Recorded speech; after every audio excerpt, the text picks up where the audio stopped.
Tessa motherfucking Blanchard. Well, would you look at this? You know, I was on Twitter and I'm reading about this speak out stuff and all this, this stuff, and the ladies are speaking out, and it's a beautiful thing. Some of the men are speaking out. What's his name? Bask in his glory. Keith Lee said somebody raped him. That's essentially what he said. That he was drugged and woke up with his ass out. A woman did it. He felt violated and terrible. So everybody's speaking out. But then I was like, okay, so when the black people were speaking out about the racism, and when racism is brought up, how come the response isn't as swift, and the justice isn't as swift? They still trying to figure out what the fuck to do with the forgotten sons. I said, how come Tessa Blanchard still got a fucking job? Literally. And look what I wake up to. Tessa Blanchard's Impact Wrestling contract title terminated, and contract strip title terminated. Whatever. You know what I mean. It says, Impact Wrestling has terminated its contract with world champion Tessa Blanchard per a statement from the promotion. Impact Wrestling confirmed that it has terminated its relationship with Tessa Blanchard and stripped her of the Impact Wrestling World Champion. The statement read, Blanchard was the first woman to hold the Impact World Championship, and her reign has now ended after 159 days. Impact Wrestling did not provide official reasoning, but Mike Johnson reported on why it may have been the case. He said, relations between Blanchard and Impact have become increasingly icy in recent weeks, especially after Blanchard did not send promos from Mexico, where she has been residing, for the June 1st episode of Impact on Access.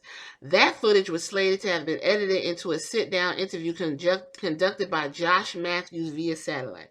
When the material was not received, Impact had to re-edit the episode with other content and had to have host segments of the show change and new voiceovers cut.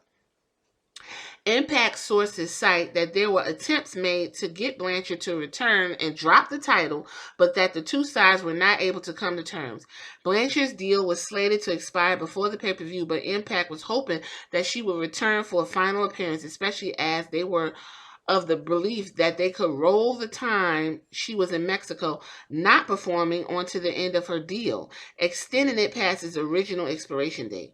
When it became increasingly obvious that Blanchard appearing wasn't going to happen, Impact opted to cut bait, terminate the deal, and move forward. PEW Insider has contacted Blanchard for comment, and they're waiting. Sean Ross Sapp provided similar reasons. He said, on Fightful Select a couple weeks ago, we mentioned that Tessa Blanchard blew off Impact's request to send promos, and many didn't expect her to be at Slammiversary. Now her stuff is terminated. This is very much a development situation. It may not be even as simple as that. I'm learning some more about this. Remember,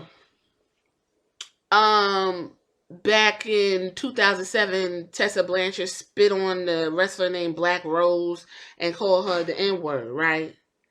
And she went on this whole, I didn't say that, and all that bullshit. And they continue to work with her, even after this whole allegation. As we previously reported, ex-Impact star Sienna, a.k.a. Allison Kay, went public that weekend about the incident that took place in Japan in 2017 involving Tessa and a wrestler named Black Rose. According to Sienna, Tessa called Black Rose the N-word in the locker room and spit in her face. The woman in question backed her claims, and the other women stepped forward in allegations of bullying. Meanwhile, Tessa still kept her job. But here we are speaking out.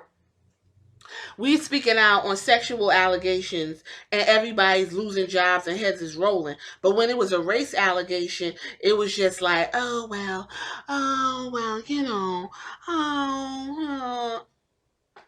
right. Followed up with his own take on how the alleged incident could have affected Blanchard's future. He said Tessa would have been great for AEW or prior to the allegations that came out about her in January.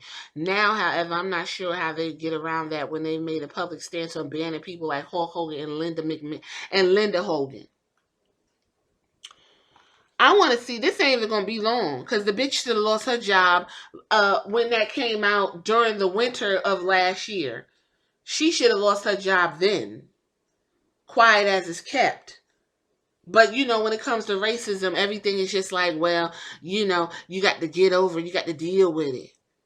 Yeah, I saw the double standards, and a lot of y'all motherfuckers is hypocrites. So now she's out of Impact, and I ain't got to see her fucking face. Good. She should have been gone. Long time. But does it have anything to do with her racism? No. It has something to do with her not complying with what was asked of her, which was a promo package for Slammiversary, blah blah blah blah blah blah blah. So this ain't even gonna be long.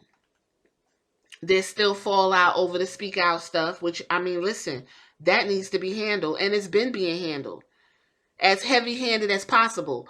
But when you got racism going on, you also need to handle that shit as heavy handed as possible too. Y'all make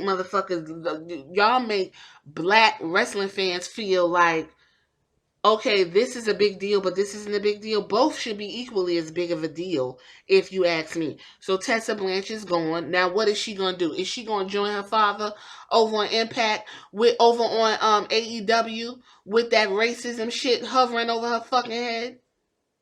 What's she gonna do? She could go to WWE now. Y'all want her over there? That's where it seems like all the racism and racists go to live and make money and feel good. Hulk Hogan. I'm gonna leave that right here. Good. She fired. Good. I don't give a fuck about none of what else anybody got to say about it. And if I didn't tell you, this is Wrestling in Color Podcast right here on YouTube. Make sure you thumbs up this video and make sure you subscribe. Y'all been doing a great job. I appreciate each and every one of you. And don't forget, I do have a political podcast. If you are interested, it's called Shit to Sugar. The link is in the banner up there with the Instagram and all of that other stuff. The link is up there. Or you could just go to Patreon and type in Shit to Sugar Podcast. Hope to see y'all over there and continue to support me over here. Thank y'all. Tessa's gone. Good. Later.